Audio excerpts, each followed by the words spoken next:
सांगलीतील वॉलनेसवाडी परिसरातील एका खासगी रुग्णालयासमोरून काल मध्यरात्री बिबट्या फिरत असल्याचे काही नागरिकांनी पाहिले। त्यांनी ही बाब वन विभाग आणि स्थानिक पोलिसांना कळवली। त्यांनी तात्काळ धाव घेत शोध मोहीम सुरू केली। कुंभारमळा परिसरासह अन्य काही भागात त्याच्या पायाचे ठसे मिळून आल्याचे सांगण्यात आले। दरम्यान परिसरात घबराट पसरली असून नागरिकांनी सतर्कता बाळगावी असे आवाहन वन विभागाकडून करण्यात आले आहे। घटनास्थळ व परिसरातील नागरिकांकडून मिळालेली माहिती अशी की येथील भारती हॉस्पिटलच्या समोरील भागात काल मध्यरात्री 12च्या सुमारास एक दाम्पत्य दुचाकीवरून घरी निघाले होते।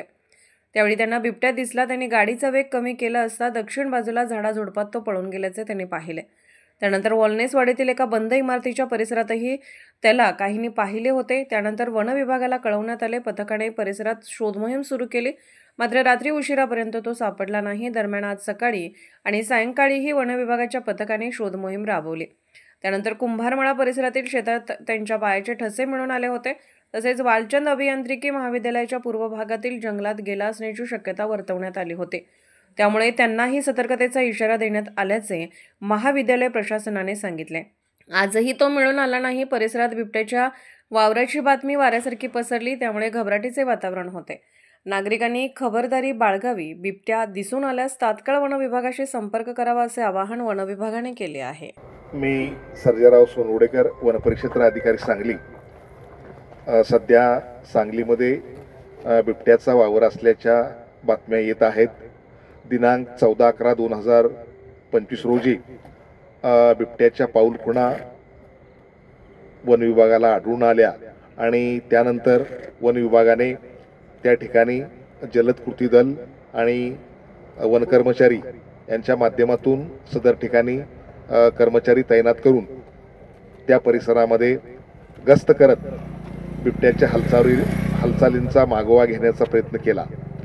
त्यानंतर दिनांक 16/11/2025 रोजी मध्यरात्री भारती हॉस्पिटलच्या समोर बिबट्या आल्याची बातमी मिळाली आणि त्याप्रमाणे त्या ठिकाणी वन विभागाचे कर्मचारी, पोलीस यांच्या संयुक्तरित्या संपूर्ण परिसराची तपासणी करण्यात आली।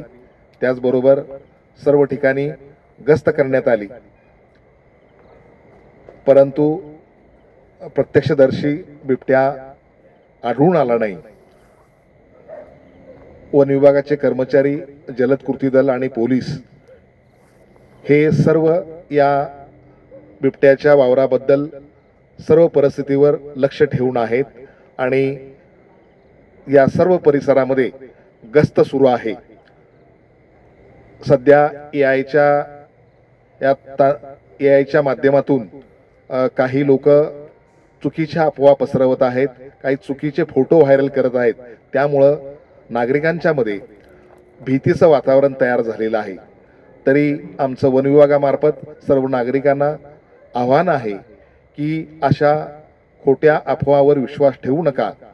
वन विभागाचे कर्मचारी या सर्व परिस्थितीवर लक्ष ठेवून आहेत, गस्त करत आहेत।